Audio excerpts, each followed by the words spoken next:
తాకట్లో ఉన్న మీ బంగారాన్ని విడిపించి ఆ రోజు ఆన్లైన్ రేటుకి కొంటాం. Sharma gold company.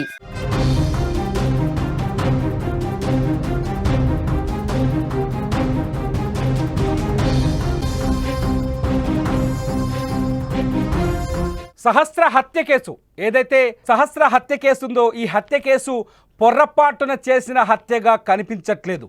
ఎందుకో ప్రొఫెషనల్గా హత్య చేశాడా అనే అనుమానం కలుగుతోంది. సహస్ర హత్య కేసులో ఇంకా సందేహాలు కనిపిస్తూనే ఉన్నాయి. హంతకుడు పోలీసులకు పిట్ట కథలు చెప్పి తప్పుదారి పట్టిస్తున్నాడా అనే అనుమానాలు కలుగుతున్నాయి. ఎందుకంటే సహస్ర హత్య కేసులో హంతకుడు చెప్పిన రీజన్స్, అట్లాగే అక్కడ జరిగిన సీన్స్, మనకు కనిపించిన సీన్స్, వీడియోస్లో విజువల్స్లో మనకు కనిపించిన సీన్స్ని మ్యాచ్ చేసే ప్రయత్నం చేస్తే అనేక రకాల సందేహాలు కలుగుతున్నాయి. ఈ కేసు విచారణలో పోలీసులు కూడా ఇంకా కొన్ని సందేహాలని నివృత్తి చేసే పనిలో ఉన్నారు. మొట్టమొదటి సందేహం ఇందులో మొట్టమొదటి సందేహం ఏంటంటే సహస్రని అంటే బ్యాట్ దొంగతనం చేయడానికి ఆ ఇంట్లోకి వచ్చిన ఈ హంతకుడు ఎవరైతే ఉన్నాడో, మీరు అందరూ పోలీసులు చెప్తున్నారు మనకు ఎంఆర్ఎఫ్ బ్యాట్ని దొంగతనం చేయడానికి హంతకుడు ఇంట్లోకి వచ్చి అడ్డుకున్న సహస్రని అత్యంత దారుణంగా చంపాడు అని. ఇక్కడ డౌట్ అంతా ఇక్కడే ఉంది. బ్యాట్ని దొంగిలించడానికి ఆ ఇంట్లోకి వచ్చిన హంతకుడు వెంట కత్తి ఎందుకు తెచ్చుకున్నాడు? ఈ ప్రశ్నకి సమాధానం ఎన్ని రకాలుగా కన్విన్స్ అవుదామన్నా కన్విన్స్ అయితే అవ్వట్లేదు. ఎందుకంటే బ్యాట్ని దొంగతనం చేస్తే ఎవరైతే సహస్ర తమ్ముడు ఆడుకునే బ్యాట్ మీరు చూస్తున్నారు స్క్రీన్ పైన బ్యాట్, ఆ బ్యాట్ని దొంగతనం చేస్తే ఆ దొంగ చాలా వేగంగా ఈజీగా దొరికిపోతాడు.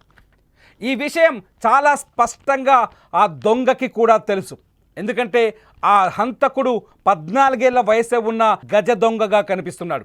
చాలా స్పష్టంగా హంతకుడు గజ దొంగగా కనిపిస్తున్నాడు. లేదంటే వాడి దొంగతనాల గురించి ఆ ఇంట్లో ఉన్న వాళ్ళందరికీ తెలుసనే అనుమానం కూడా కలుగుతోంది. చాలా సింపుల్ ప్రశ్న. ఈ ప్రశ్నకి సమాధానం కొంత వెతికే ప్రయత్నం చేద్దాం, అనాలిసిస్ చేసే ప్రయత్నం చేద్దాం. బ్యాట్ని దొంగిలించడానికి వస్తే వెంట కత్తి ఎందుకు తెచ్చుకున్నాడు? వెంట కత్తి తెచ్చుకొని ఎందుకు సహస్రని 21 సార్లు కసిదీర పొడిచాడు? అంటే ఇక్కడ ఏదో సహస్ర పైన వీడికి కోపం ఉందనే అనుమానం ఒకటి కలుగుతోంది. రెండోది వచ్చేసి వాడొచ్చింది బ్యాట్ దొంగతనం కోసం కాదనే అనుమానం కలుగుతోంది. పోలీసులు చెప్పిన మాటల ప్రకారమే కొంత వెనక్కి వెళ్దాం. పోలీసులు ఏం చెప్తున్నారు? వాడి లెటర్ ఏదైతే దొరికిందో ఆ లెటర్ ఈ ఇంట్లో దొంగతనం కోసం రాసుకున్న లెటర్ కాదు. అందులో చాలా స్పష్టంగా ఉంది, ఆ ఇంట్లోకి చొరబడాలి, మనీ కొట్టేయాలి, గ్యాస్ పైప్ కట్ చేయాలి, ఇల్లును తగలబెట్టి వెళ్ళిపోవాలి అని. మనకు వాడు రాసిన ఇంగ్లీషు, వాడు 10th క్లాస్ చదివాడు కానీ యూకేజీ వాడు రాసే ఇంగ్లీష్లో రాశాడు. ఆ లెటర్ని మనం పరిశీలిస్తే అతను 10th క్లాస్ చదివానని చెప్తాడు కానీ యూకేజీ వాడు రాసే భాషలో రాశాడు. ఎందుకంటే వీడు స్కూల్కి వెళ్ళడు, చదువుతుంది 10వ తరగతి అయినప్పటికీ వీడు స్కూల్కి వెళ్ళడు, స్కూల్లో ఎవరితో మాట్లాడడు, స్కూల్కి వెళ్ళమని తల్లిదండ్రి వీని మీద ఫోర్స్ చేయరు, స్కూల్కి వెళ్ళకపోయినా వీడిని పట్టించుకోరు, ఇంకా చెప్పాలంటే వాడు స్నానమే చేయడు. మనకున్న సమాచారం ప్రకారం అక్కడ తెలుస్తున్న గ్రౌండ్ రియాలిటీ ప్రకారం చూస్తే వాడు స్నానం కూడా చేయడని అర్థమవుతుంది. అటువంటి వాడు సహస్ర ఇంట్లోకి వెంట కత్తెందుకు తెచ్చుకున్నాడు? ఒకవేళ బ్యాట్ని దొంగిలించడానికి వచ్చేటప్పుడు ఎవరైనా ఎదురిస్తే కత్తితో బెదిరించాలనుకున్నాడు అని అనుకుందాం, మన మాటకు అనుకుందాం. వాళ్ళ మమ్మీ సహస్ర తల్లి ఉండేది, ఆమెను కూడా పొడిచేవాడేనా? లేకపోతే తండ్రి ఉండేవాడు, అతన్ని కూడా పొడిచేవాడా? పిల్లాడుంటే పిల్లాడిని పొలిచేవాడా? అంటే వాడు వచ్చింది బ్యాట్ని దొంగతనం చేయడానికి కాదు, వేరే ఏదో దొంగతనం చేయడానికి వచ్చాడు అనే డౌట్ కలుగుతుంది ఇక్కడ. ఎందుకంటే వాడు నెల రోజుల క్రితం లెటర్ రాసుకుంది దొంగతనం కోసమే. 2 నెలల క్రితం ఆ ఫోన్ కొనుగోలు చేసింది, తల్లి డబ్బు ఇవ్వకుండా, తండ్రి డబ్బులు ఇవ్వకుండా ఒక ఫోన్ కొన్నాడు. ఆ ఫోన్ కూడా దొంగతనం చేసే కొన్నాడని అర్థమవుతుంది చాలా స్పష్టంగా ఇక్కడ. అందుకనే ఈ ప్రశ్న పైన అనుమానాలు కలగడానికి ఇన్ని రీజన్స్ ఉన్నాయి. బ్యాట్ని దొంగతనం చేయడానికి వచ్చేవాడు వెంట కత్తెందుకు తెచ్చుకుంటాడు? ఇక్కడే ఇంకొక క్వశ్చన్, ఇందులోనే ఇంకొక యాంగిల్లోకి వెళ్దాం. ఒకవేళ ఆ బ్యాట్ని దొంగిలించడానికి ఇంట్లోకి వచ్చాడనుకోండి, కత్తి తీసుకొని ఇంట్లోకి వచ్చి బ్యాట్ని దొంగిలించడానికి వచ్చాడనుకోండి, ఆ బ్యాట్ ఎంతసేపట్లో దొరుకుతుంది? దొంగతనానికి గురైన బ్యాట్ ఈజీగా దొరుకుతుంది కదా. రేపు పొద్దున మళ్ళీ సహస్ర తమ్ముడితోటే కదా వీడు క్రికెట్ ఆడాల్సింది. క్రికెట్ ఆడుతాడు మనం అనుకుందాం, సహస్ర తమ్ముడితోటే ఆడతాడు కదా, లేకపోతే స్కూల్ ఫ్రెండ్స్తో ఆడతాడు కదా, లేకపోతే ఇంకో గల్లీలో ఆడతాడు కదా. ఎక్కడ ఆడినా ఈ ఎంఆర్ఎఫ్ బ్యాట్ ఈజీగా దొరుకుతుంది కదా. రంగుతో ఎంఆర్ఎఫ్ అని రాస్తున్న ఈ బ్యాట్ని ఈజీగా గుర్తించవచ్చు కదా. 150 రూపాయలు ఈ బ్యాట్ని. అంటే వాడు వచ్చింది బ్యాట్ని దొంగిలించడానికి కాదు, ఖచ్చితంగా హత్య చేయడానికే వచ్చాడనే అనుమానాలు ఇక్కడ చాలా స్పష్టంగా బలపడుతున్నాయి. ఎందుకంటే హంతకుడు అత్యంత ప్రొఫెషనల్గా కిల్ చేసి చంపాడు అమ్మాయిని. 21 సార్లు పొడవాల్సిన అవసరం ఏముంది అమ్మాయిని? 21 సార్లు ఎందుకు పొడుస్తాడు? ఏదైనా కోపం ఉంటే కానీ, లేకపోతే ఏదైనా పగ ఉంటే కానీ. ఎందుకంటే టీవీ సీరియల్స్ చూసో లేకపోతే ఓటీటీ ప్లాట్ఫామ్స్ చూసో హత్య చేసే వరకు మాత్రం ఇక్కడ కూడా ఇంకోటి కూడా అనుకుందాం, ఈ పగ ప్రతీకారాలు లేకుండా ఇంత దారుణంగా ఎవడు చంపడు. కొద్దిసేపటి క్రితమే చూసాం, బోడుప్పల్లో మహేందర్ రెడ్డి అనేవాడు తన భార్యని కత్తితో ముక్కలు ముక్కలుగా నరికాడు. అది ప్రతీకారం, పగ, వదిలించుకోవాలనే ఆలోచన. మరి వీడికి ఎందుకు అనిపించింది? 20 సార్లు పొడవాల్సిన ఆలోచన వీడికి ఎందుకు వచ్చింది అంటే ఖచ్చితంగా వాడి ఉద్దేశం ఏంటంటే వాడు పొరపాటున చేసిన హత్య కాదు, ఇది ప్రొఫెషనల్గా చేసిన హత్య అని అర్థమవుతుంది.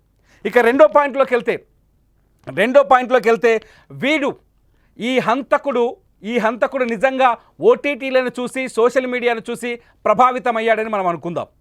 ఓటీటీలను సోషల్ మీడియాను చూసి ప్రభావితమైతే హత్య చేసే వరకు మాత్రమే కనిపిస్తుంది, కానీ హత్య జరిగిన తర్వాత ఖచ్చితంగా భయం కలుగుతుంది.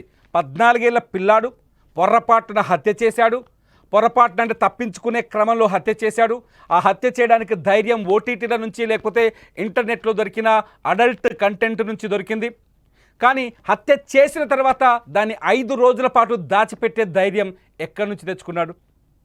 దీనికి మళ్ళీ కారణాలు అనేకం కనిపిస్తున్నాయి. వీడు హంతకుడని ఆ కుటుంబ సభ్యులకు ముందే తెలుసా? ఇక్కడ అనుమానాలకి కారణం అదే. వీడు హంతకుడని ఆ ఫ్యామిలీ మెంబర్స్కు తెలుసా? వీడు హత్య చేశాడని తెలిసినాక కూడా దాచిపెట్టారా? వీడు హత్య చేశాడని దొంగతనాలు చేస్తాడని తెలిసి కూడా వీని తల్లి అనుమానించలేకపోయిందా? ఇవన్నీ ప్రశ్నలు ఇక్కడ ఎదురుపడుతున్నాయి. ఖచ్చితంగా వీడు నేరస్తుడనే విషయం, 14 ఏళ్ల వయసులోపే వీడు నేరస్తుడిగా మారిపోయాడనే విషయం ఖచ్చితంగా ఆ కుటుంబ సభ్యులకి స్పష్టంగా తెలుసు. అతని తండ్రికి ఖచ్చితంగా ఏదో మూలాన ఖచ్చితంగా తెలుసు. ఎవరికి తెలియకపోయినా కొడుకు మనసు అమ్మకు తెలిసే ఉంటుంది. ఈ అనుమానమే కలుగుతుంది. వీడు హత్య చేసిన తర్వాత కుటుంబ సభ్యులు దాన్ని దాచిపెట్టారేమో అనే సందేహం కలుగుతుంది. ఎందుకంటే వాళ్ళ అమ్మ మాటల్లోనే పోలీసులు చెప్పిన దాని ప్రకారం వింటే చాలా స్పష్టంగా చెప్పింది వాళ్ళ అమ్మ పోలీసులకు 2 నెలల క్రితం. ఎందుకంటే వాళ్ళ అమ్మ ఒక హౌస్ కీపింగ్గా పనిచేస్తుంది. వాళ్ళ నాన్న ఇంట్లోనే ఉంటాడు, ఏ సద్యోగం చేయడు. వాడికి ఒక అక్క ఒక చెల్లి ఉంది. వీడు ఎందుకంటే ఇంకొక మహిళని ఆ అక్క వయసులోనో చెల్లి వయసులో ఉన్న ఇంకొక బాలికని చంపడానికి అంత ఈజీగా వాడికి చేతులు రావు, ఏదో పగ ప్రతీకారం ఉంటే తప్ప. అందుకోసమే ఈ అనుమానాలు కలుగుతున్నాయి.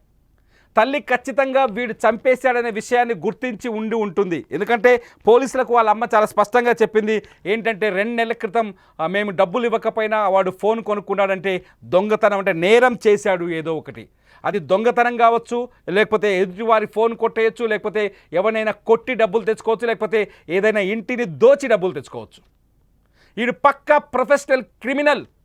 14 ఏళ్ల లోపు వయసున్న వీడు పక్కా ప్రొఫెషనల్ క్రిమినల్ అని ఇక్కడ స్పష్టంగా అర్థమవుతుంది. రెండో విషయం వాళ్ళ అమ్మ చెప్తుంది, నాకు కొంత నేను అనుమానించాను, నువ్వే నన్ను పట్టిస్తావా అని అన్నాడు అని. అంతే కదా, నువ్వు పట్టించాల్సిందే కదా.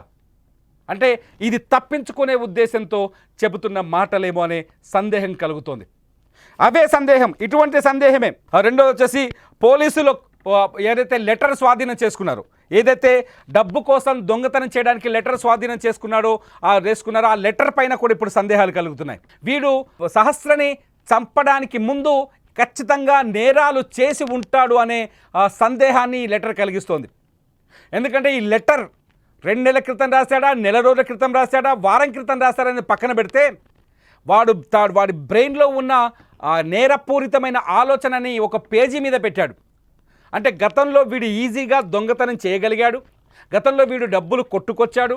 అయితే ఈ లెటర్లో ఉన్న ప్లాన్ ప్రకారం ఒక ఇల్లుని పేల్చేయాలనుకున్నాడు. అంటే వీరి ఆలోచనలే పూర్తి స్థాయి నేరపూరితంగా ప్రొఫెషనల్గా ఉన్నాయి. చూడండి, పెద్ద హంతకులకు కూడా ఇండియాలో అన్సాల్వ్డ్ కేసులు చాలా ఉన్నాయి. అటువంటి హంతకులకు ఉండే ఆలోచన వీడుకుంది.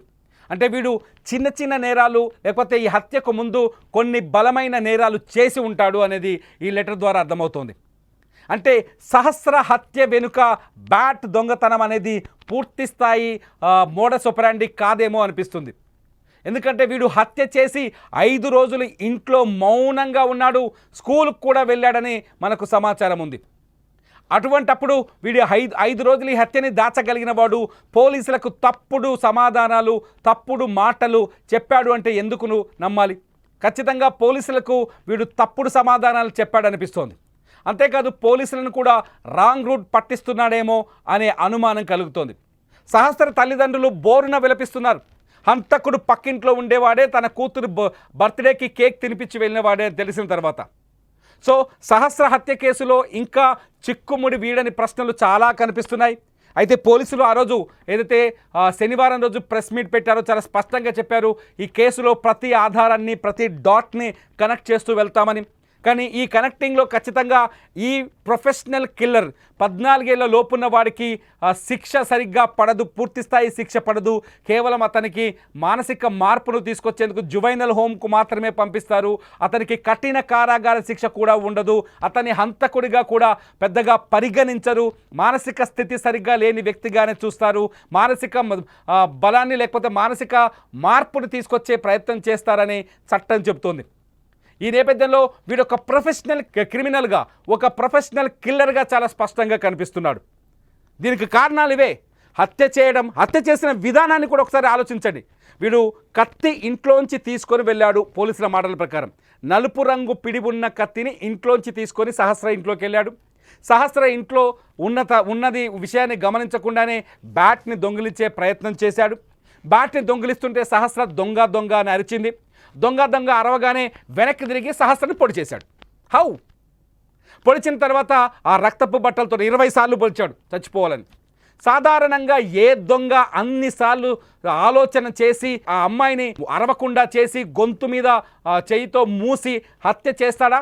అంటే చంపి హాయిగా మళ్ళీ ఆ కత్తి తీసుకొని ఇంటికి అదే గోడ దుక్కి ఇంటికి వెళ్ళి పారిపోయి ఇంట్లోకి వెళ్ళి స్నానం చేసి బట్టలన్నీ ఉతికేసుకొని కత్తిని కడిగేసి ఫ్రిడ్జ్ మీద పెట్టి ఆ తర్వాత తన కుందేలును తీసుకొని డాక్టర్ దగ్గరికి వెళ్ళాడు. మీరు నమ్ముతున్నారా ఈ కథని? నాకు నమ్మాలని అనిపించట్లేదు. ఎందుకంటే డౌట్స్ చాలా ఉన్నాయి, డౌట్స్ చాలా కలుగుతున్నాయి. పోలీసులు వీడిని మళ్ళీ విచారించాల్సిన అవసరం ఉందని అనిపిస్తోంది. మళ్ళీ సీన్ రీకన్స్ట్రక్షన్ చేయాల్సిన అవసరం ఉంది. ఎలా చంపావు అనే విషయాన్ని అక్కడికి తీసుకొచ్చి, నేరస్థలికి తీసుకొచ్చి రీకన్స్ట్రక్ట్ చేయాలేమో అనిపిస్తోంది. ఎందుకంటే వీడు చెప్పేవన్నీ పిట్ట కథలని, ప్రొఫెషనల్ కిల్లర్ కంటే ఎక్కువగా ఆలోచిస్తున్నాడని, హత్య చేసిన తర్వాత ఎలా తప్పించుకోవాలి, పోలీసులకు దొరికిన తర్వాత ఎలాంటి సమాధానాలు చెప్పాలి అని ముందే ఆలోచించుకున్నాడని అనుమానం కలుగుతోంది. దానికి సింపుల్ క్వశ్చన్ మళ్ళీ నేను మొదటికి వస్తున్నాను. బ్యాట్ దొంగతనం కోసం వస్తే వెంట కత్తి ఎందుకు తెచ్చుకుంటాడు? మీకేమనిపిస్తోంది? ఈ వీడియో కింద కామెంట్ చేయండి. లైవ్ అప్డేట్స్ కోసం చూస్తూనే ఉండండి సుమన్ టీవీ డిజిటల్ లైవ్, అట్లాగే సుమన్ టీవీ లైవ్.